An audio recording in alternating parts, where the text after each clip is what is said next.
比价格相差10倍的起泡胶，视频点赞已经过5000了，用2款价格相差100倍的起泡胶。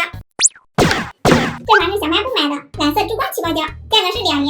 这款是网上定制的豪华起泡胶，它还有一个好听的名字叫大海的眼泪，价格是220元。最近拍摄成本真的好高呀，大家给点个小心心支持一下吧。那下面废话少说，我们开始对比价格相差100倍的起泡胶有什么不一样吧。先来玩这款2元的珠光泥，从外观来看，它就是一个很普通的盒子，不过里面的珠光效果看着还挺不错的。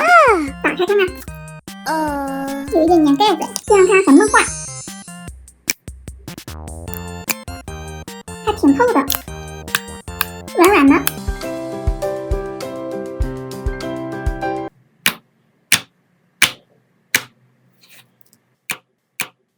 拉个花，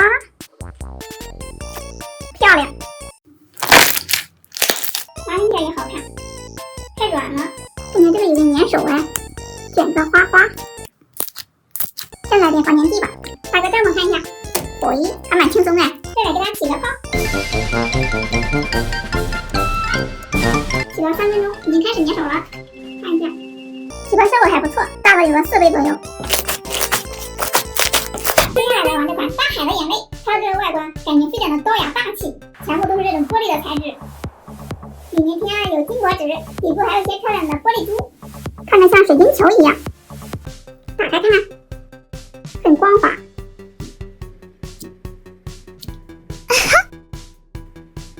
好软啊！揪一块玩一下，它是这种淡淡的蓝色，感觉这个手感有点弹，拉拧起来特别有韧性，卷朵花花。先来拉个花看一下，好漂亮。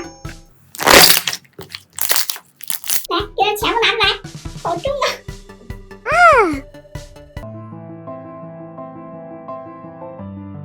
看着很治愈，很纯净，真的很像大海的感觉耶。拿一颗玻璃珠看一下，它本身就是这种蓝色渐变的耶，但是放进这个泥里，看着格外的透亮。好看，一点都不粘手。哇，感觉打起泡来有点雾蒙蒙的，好大一份呢，连个手都拿不下，好看哎。这里面好多珠子，不知道适不适合拉花，来试一下。按不下去。哦，这还可以，还挺大的。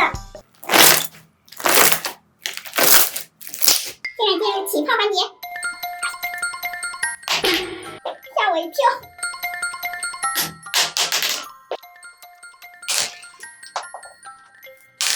感觉起泡的时候掉珠子有点多耶，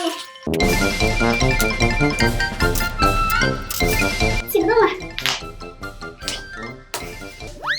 哎呦，流得太快了，不过起泡效果还可以啊，手感很不错，像捏棉花一样。现在2款泥都测评完了，从外观来看，肯定这个更漂亮。手感的话，这个更柔软，而且不粘手。不过这个拉花很不错，而且价格也便宜。你们感觉更喜欢哪一款？